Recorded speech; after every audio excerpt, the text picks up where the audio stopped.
Unafraid Show, Reister or Wrong. It's your boy George Reister here. We got a bunch of great things up for you guys today. Appreciate you joining me. Continue to feed. Make sure you share it. Tell a friend about the Unafraid Show every day. We bring the heat. Bring the truth, man. Everybody's not going to be willing to give you that truth.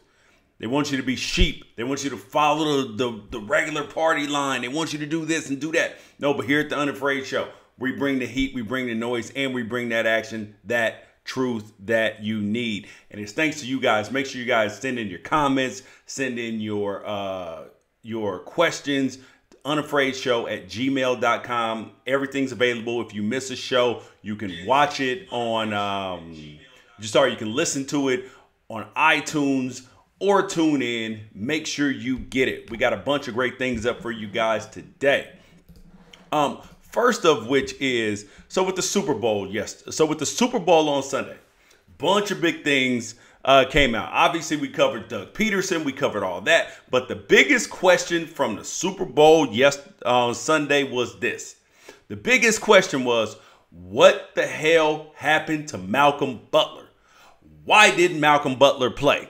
And we're going to talk about how that may end up defining this Super Bowl, Bill Belichick, and how horrible of a decision that is, and why Bill Belichick hates Malcom Butler. There's multiple evidence of why Bill Belichick hates Malcom Butler, and we're going to talk about that and why this was not some sort of zero tolerance policy. LeBron James, he wants the Cleveland Cavaliers to make a move by Thursday at 3 p.m. Eastern to help the team get better. He wants them to trade away the Brooklyn Nets pick, and Dan Gilbert, their owner's probably not going to be willing to do that, and I wouldn't either. And I'm tired of seeing LeBron James cry and whine right now. I am. We're going to talk about that. Also, National Signing Day for high school football players is tomorrow. Listen, people have been in my direct messages. They've been in my email. They've been commenting on videos. Oh, how about Florida State? How about Florida State? Florida State's still checking for Oregon, man. Can you please ask me why? Oh, who's going to have the higher class now? Man, get out of here, dude. But where we're going to start at is Bill Belichick. Here's the first thing, is that Bill Belichick sat Malcom Butler. And the biggest question is, why on earth would Bill Belichick be willing to sit your best defender? And if you don't remember who Malcom Butler is, he's the guy who got the interception against the Seattle Seahawks to seal the game 2 or 3 Super Bowls ago. Do you realize how fantastic of a play that is? And also, mind you, he played like 93 or 97% of all their defensive players this whole season until the Super Bowl. So Bill Belichick decided that despite playing the overwhelming majority of all the plays this entire season, that all of a sudden that this guy's not good enough to play. Because the reports say, he blamed it on, he had a rough week of practice. Okay, and what? The man had the flu. He was, he showed up later than he was supposed to, this and that. Okay, I get it. I understand, man, I get it. Rules are rules. Oh, this is a team game. Can't be bigger than the team, can't be bigger than the game. Okay, I get that. But this is the Super Bowl. And coaches have to find a way coaches have to find a way to keep guys on the field and still at time do what's best for the team. Oh, he smoked pot reportedly. Okay, and what? Half the league smokes pot. Half the league smokes pot. I mean, during this season, let's just really be honest about what's going on. It's not a myth. It is not a secret. These things are just facts. You're not going to sit up here and act like Malcom Butler smoking weed is a reason for benching him. Come on. He would literally Bill Belichick might even have to bench Tom Brady. Tom Brady might smoke weed. I mean, I've been around great players, bad players who did drugs, and smoked weed. Come on now. Some of the guys even played high, and some of them are in the Hall of Fame. So let's not act like that's a reason to be benching somebody. But here's the thing that I want to point out, is that while I'm going to criticize Bill Belichick for his decision to sit Malcom Butler, I will say this. This is what Bill Belichick does. This is what he does. And this is specifically what he does to Malcom Butler. Because try setting a fantasy lineup, if you're a fantasy player, with Bill Belichick players, with the New England Patriots. You don't know who's going to get the ball except for Rob Gronkowski. You don't know who's going to, if Mike Gillislee, Rex Burkhead, James White, or whoever else is going to be touching the ball that weekend. You have no idea. Like you literally have no idea who's going to get the ball. None at all. So why on earth, like, do you think that Bill Belichick would do anything besides that? But I'm going to show you why this was about Malcom Butler and not about the team, which made it a problem. Because Bill Belichick, he normally makes the football decision. He normally tries to do what's right, what's best for the game plan. But in this decision to bench Malcom Butler, Bill Belichick did not do what was right for the team. He did what was right for Bill Belichick. Got evidence for this. Remember, Malcom Butler, when he got the interception against the Seattle Seahawks, rewind, saved the game, saved the Super Bowl, becomes an instant hero, all of that.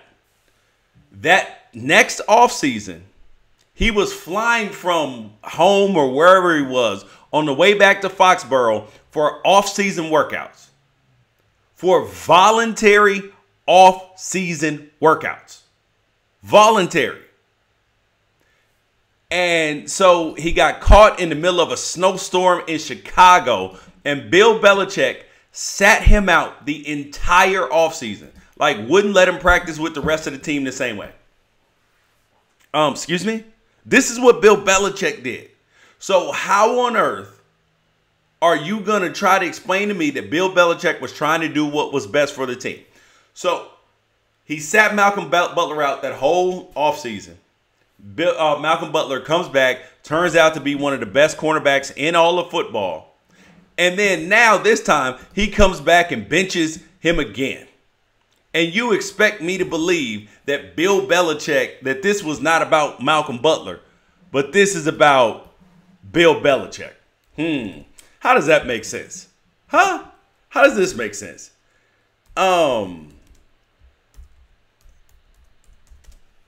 Okay, sorry. I had to send out a thing. How does that make sense? It doesn't. It does not make sense. And then also, oh, Bill Belichick was trying to do what's best for the team. You have to have rules and law and order. Okay. Bill Belichick is not the first coach, and he's not the only coach to bend the rules for people. You guys remember Chandler Jones? He was their linebacker, the Pro Bowl linebacker.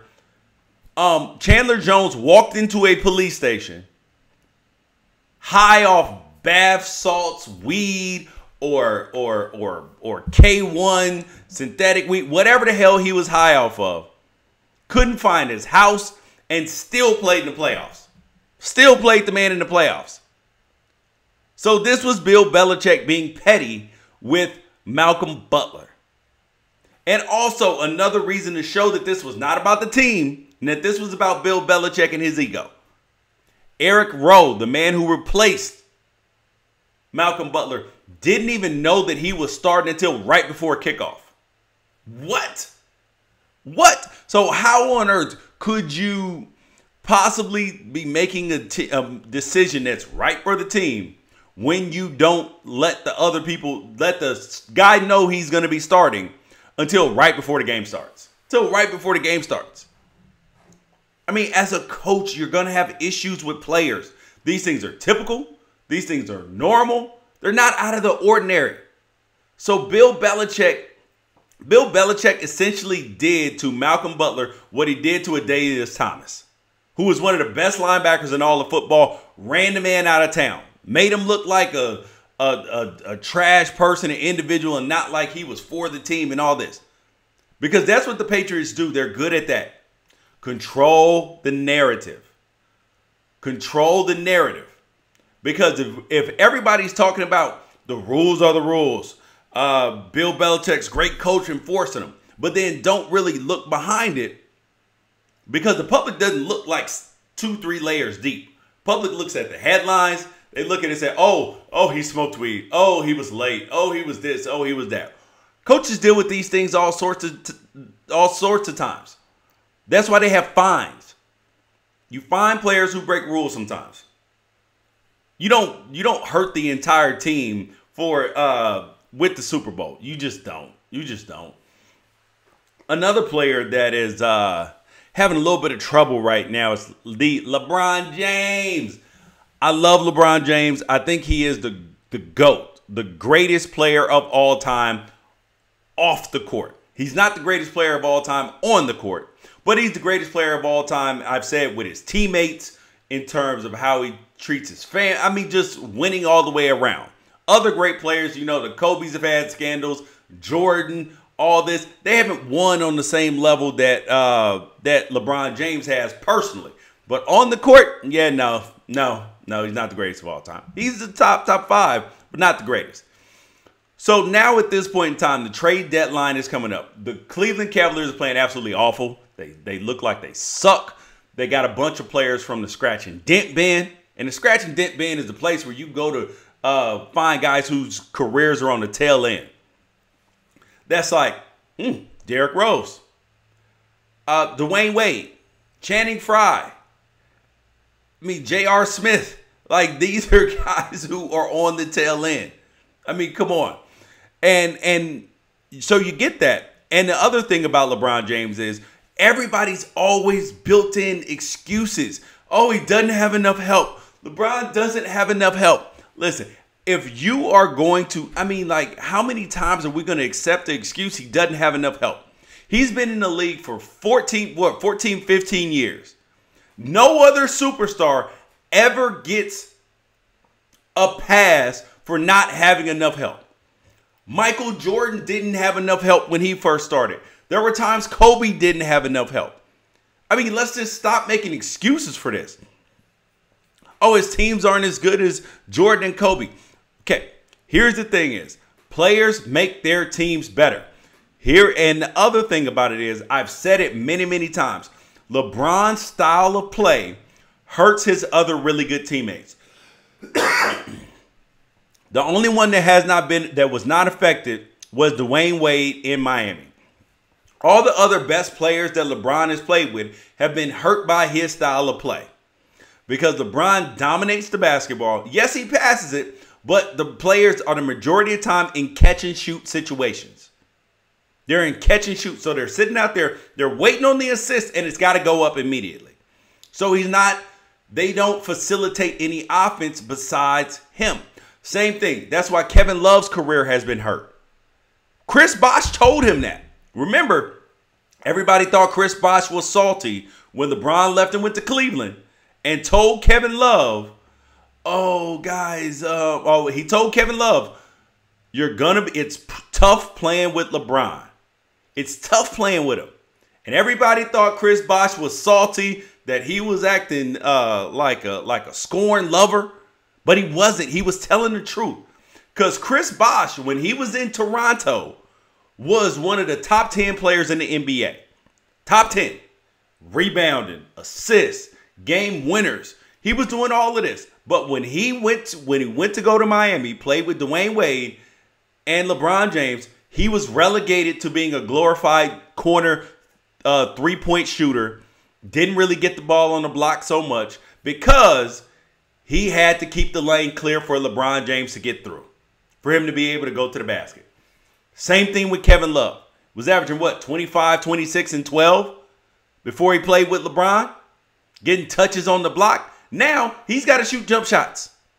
Majority of his shots are coming on jump shots or putbacks. That's going to hurt your career.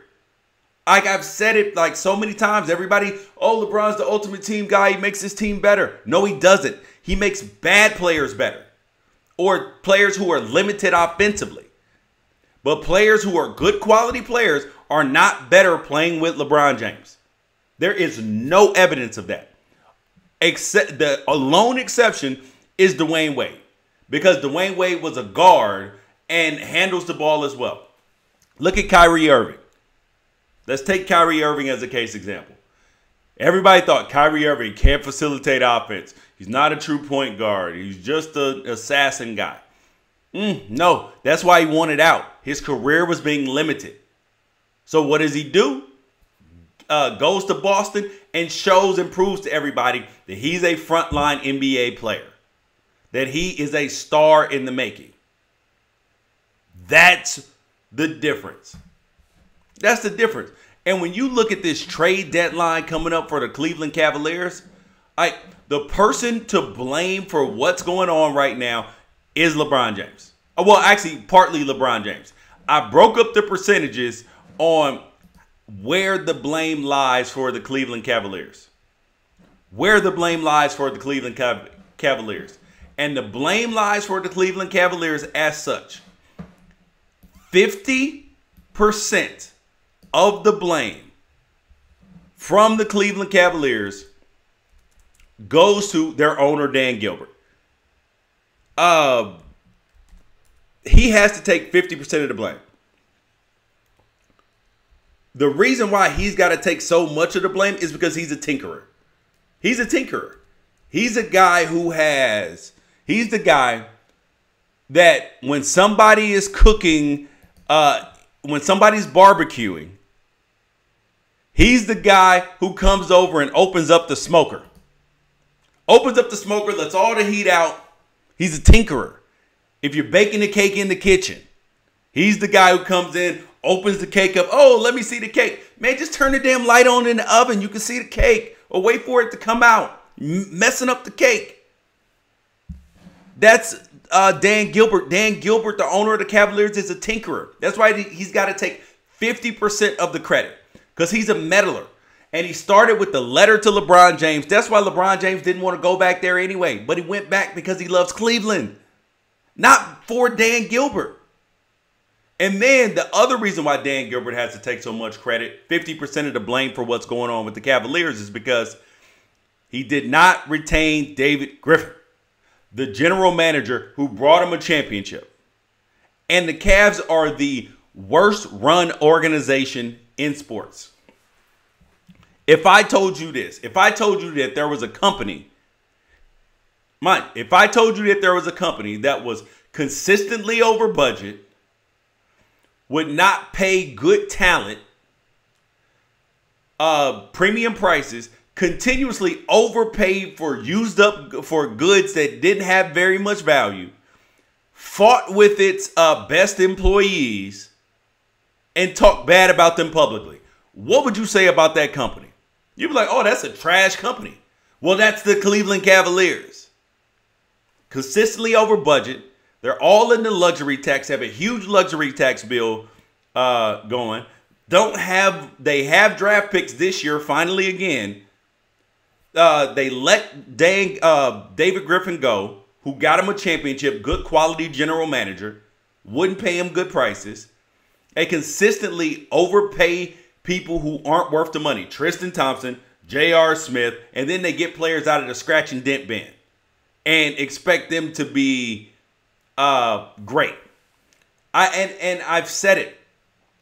Part of the blame for is gonna so that's the blame for Dan Gilbert. 30% of the blame goes to LeBron James. So 50% to Dan Gilbert, 30% to LeBron James. Because LeBron James won't commit to the Cavaliers long term. He won't. So that's why you have to give him a huge part of the blame for the failure that's going on in Cleveland right now. Because he won't commit to the team long term. But at the same time, I completely understand why. I wouldn't commit to him either. I wouldn't commit anything to Dan Gilbert because he'll use you up and spit you out. And what he's trying to do is sell the team. He wanted LeBron James to commit to a long-term contract so then he could sell the team to somebody else. Not so fast, my friend. I wouldn't do it either if I were LeBron James. But he's got to understand that there are repercussions to your actions. And that the owner is not going to be willing to dig deep into the luxury tax, trade away draft picks just for this year for you who might walk out the door for free. I don't blame him. But LeBron, you have to take credit for this because your lackluster effort on the court is affecting your teammates. The fact that you won't commit. So after the All-Star break, Y'all in for the rest of the season, buddy. Got to see some change.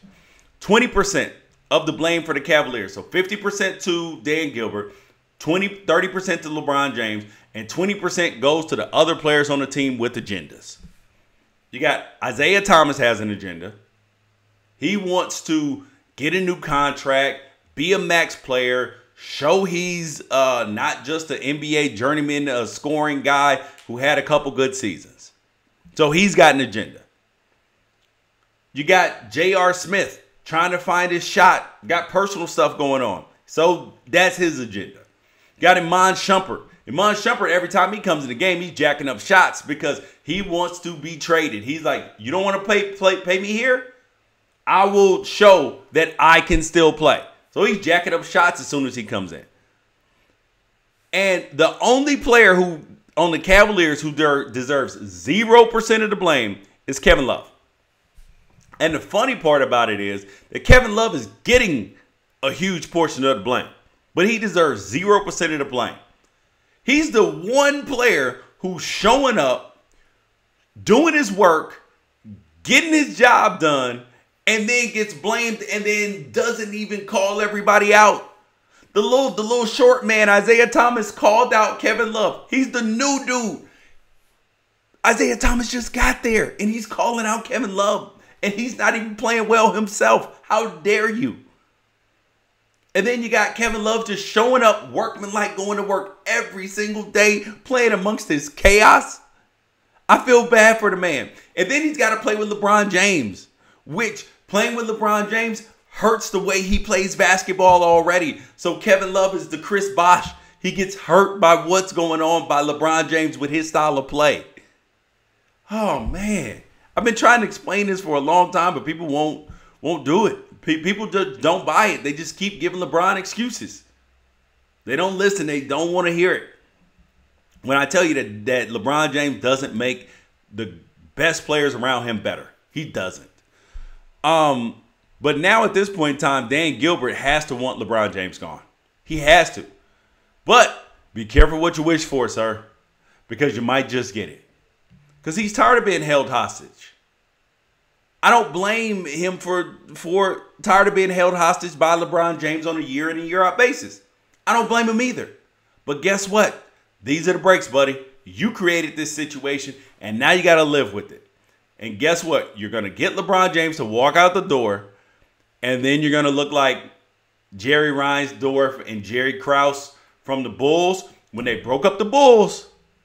Now what have they had since? Not a damn thing. They had a couple good years with Derrick Rose, but haven't sniffed anything besides the Eastern Conference Finals, like twice. We read something today, though, about LeBron James that was a little bit interesting. That the Lakers are going to be willing to move on from the 2018 class of free agents. So that's like the Chris Pauls, the LeBron James, Carmelo Anthony, and Paul George, that they're going to be willing to move on from those guys and focus on the 2019 class. And I thought that was very interesting because there were reports all summer. LeBron James is looking for looking at schools out here in the San Fernando Valley for his kid. They're coming to LA, all of these things. And I have developed a conspiracy theory, which I told all you guys, that LeBron James, he said all his career that he wanted to play with Chris Paul, Carmelo Anthony, before he retired. So guess what? He can do that next year for the Clippers. Surely can. Because imagine this. Chris Paul's a free agent. LeBron James is a free agent. Dwayne Wade is going to be a free agent. And Carmelo Anthony are going to be free agents.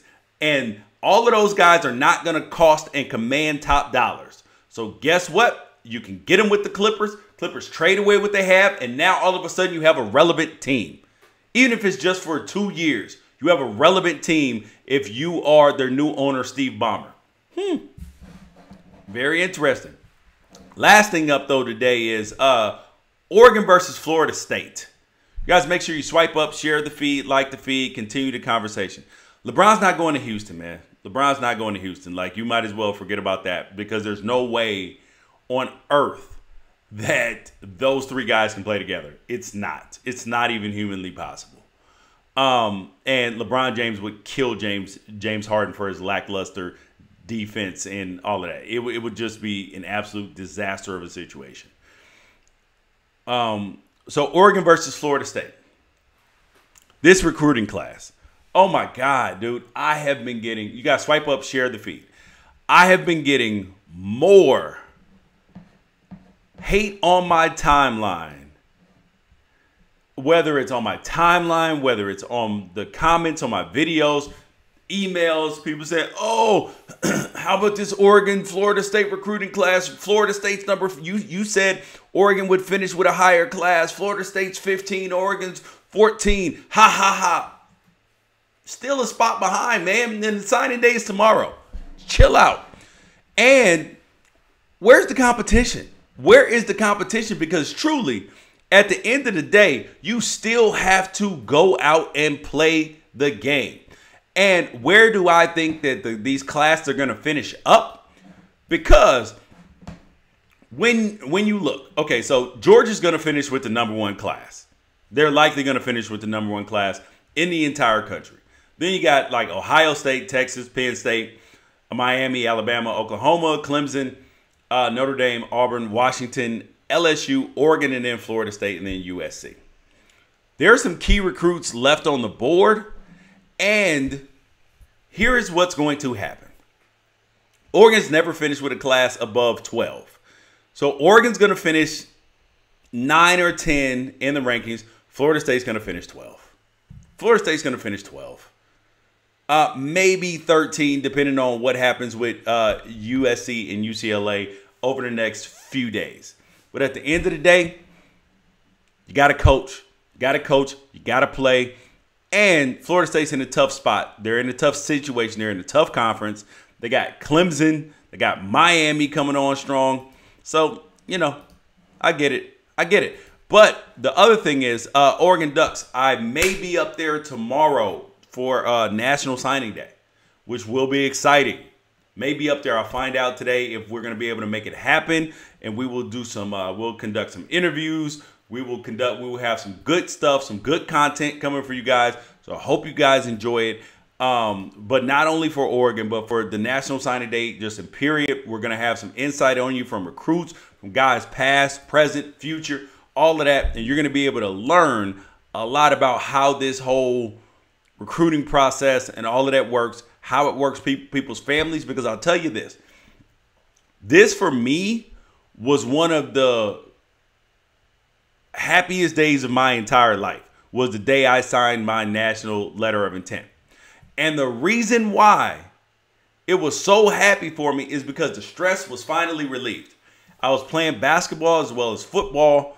I didn't know which one was going to be better for me. And I was trying to make a decision.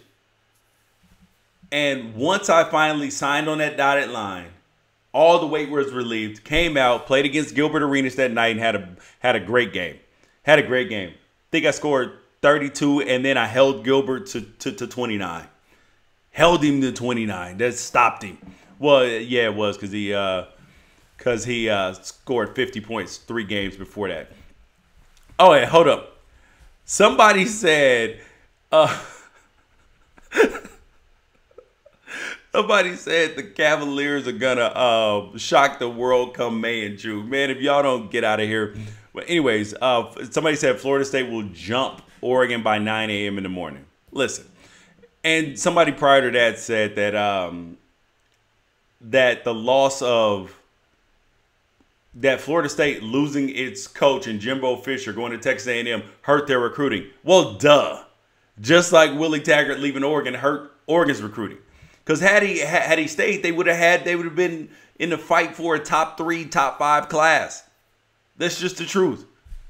Like, this is where all these coaching changes. And then after this, you're going to have some coaches leave, go to the NFL, and then these kids are going to be stuck in their recruiting classes.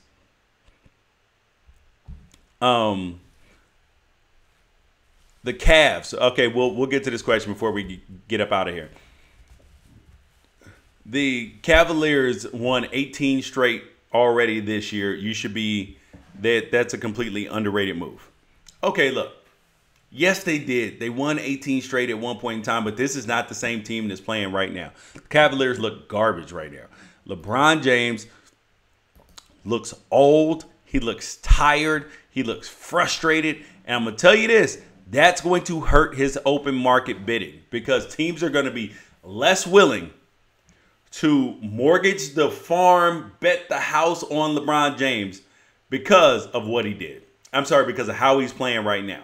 Because the fact that he'll pout on you, he'll quit on you, which is what's happening right now. I don't know what the Jags are going to do yet. We'll get more into that as the draft gets closer. Thank you guys for joining me today. Unafraid Show, right or wrong. We'll bring the heat again tomorrow. Bring the truth and all that. Listen, LeBron James is not as old as is not old. He has the best stats of his NBA career. Listen, bro, it's his 15th season. He's old. You're old in your 15th season. It's like, stop it. Like stop the narrative of, oh, yes, he is having his best statistic year, but his athleticism is going down. Like, this is just a fact. Like, this is not a myth. He's playing more efficiently. He's also turning the ball over more. His effort's crappy right now. These are the facts, man. All right, peace out. Catch you guys tomorrow.